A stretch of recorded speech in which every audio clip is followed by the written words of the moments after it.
Hi everyone, back again. Some more tips and advice on how to handle your psoriasis. Um, the last two videos, I think I spoke about detoxifying the body, um, re-nourishing the body, um, and this time I'm going to talk about the psychological aspect of of healing yourself. You know, those three things I'd say make up the pillars of my protocol.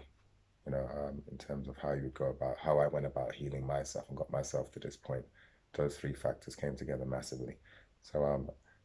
And the last video, there was a couple of things that I didn't really mention that are kind of fundamental as well, in terms of how you go about detoxing. Um, example, like my water distiller in the corner over there is is an essential for me. The tap water is a no-no. You cannot drink tap water. It's filled with too much stuff. If I was to show you what was in my distiller after clearing out the water, the tap water, and distilling the tap water, what's left behind on the other side, um, it's not very nice to look at. So if you don't want to do distilling, also with distilling you have to be careful because you have to also re-add minerals back to the water. If you don't, distilled water has the ability to leach um, minerals from your bones, calcium, whatever.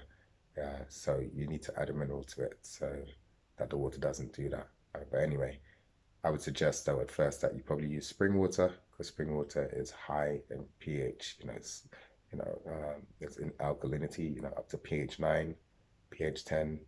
Spring water is the best. So to get started with, so I suggest you stop the tap water and even making your tea, your green drinks, whatever it is that you're doing. I suggest you use spring water instead.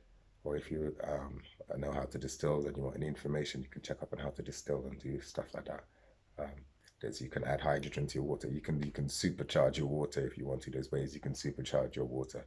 Um, so that was extremely beneficial. Um, Now back to the psychological aspect.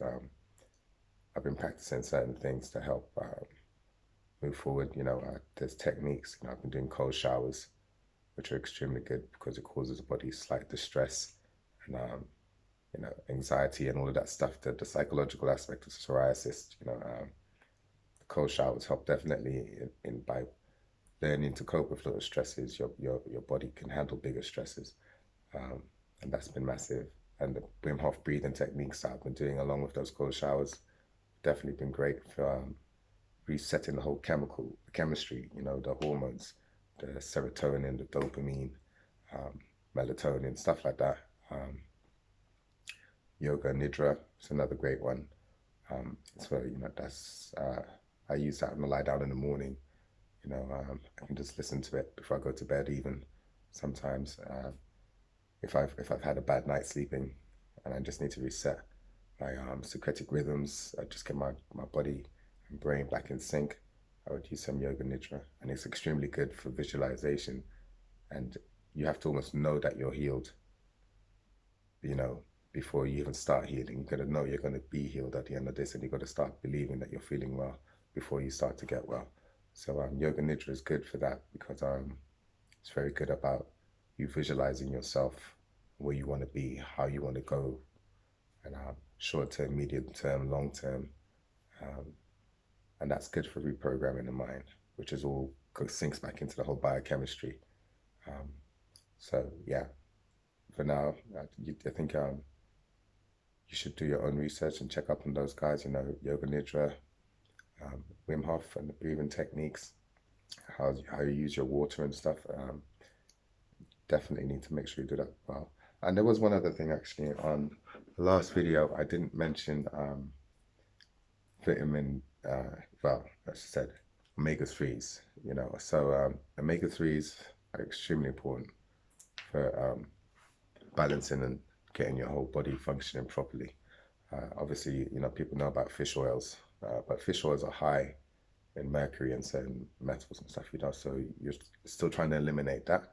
So what I use is the fish eat algae. That's where the fish get the omega threes from. So I go straight to the source and go to the algae, get your DHA, EPAs, um, omega threes from those. And the thing with omega threes I have to be careful is that omega-6s, which are found in basically all those oils that people cook in and use, which are most of them you're gonna have to eliminate as well.